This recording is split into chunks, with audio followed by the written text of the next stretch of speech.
Jeshi la Polisi mkoa wa Dodoma leo tarehe 14 mwezi wa 6 2026 linatoa taarifa kwa umma kama ifuatavyo. Jeshi la Polisi mkoa wa Dodoma linamshikilia Philbert Philemon, umri wake ni miaka 23. Huyu ni mwanachuo wa chuo kikuu cha St.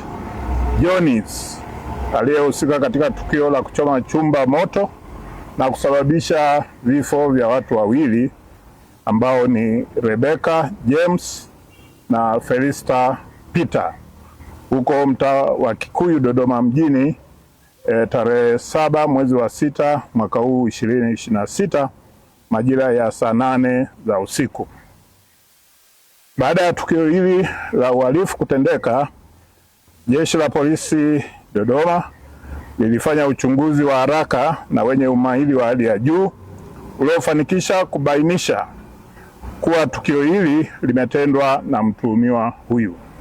Hivyo mnamo tarehe 13 mwezi wa 6 2026 majira ya jioni ndipo alipokamatwa huko stendi ya mabasi ya Magufuli Dar es Salaam akiwa katika harakati za kukimbia mkono wa sheria. Aidha, mtuhumiwa amekiri yeye mwenyewe kutenda kosa hili kwa kutumia mafuta ya petroli lita 2, sababu kubwa ikiwa ni wivu wa mapenzi baada ya kuachwa na mpenzi wake ambaye kwa sasa ni marehemu Felista Peter Francis ambaye alimpata mwanamume mwingine.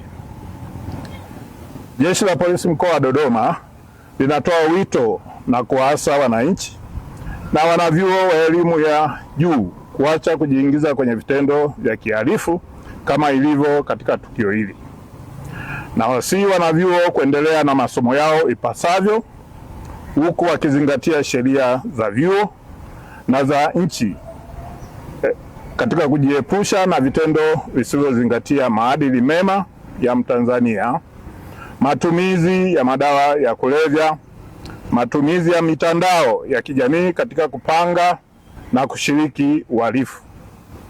Pia watafute msaada wa kisaikolojia na kutembelea washauri nasihi ili kukabiliana na msongo wa mawazo.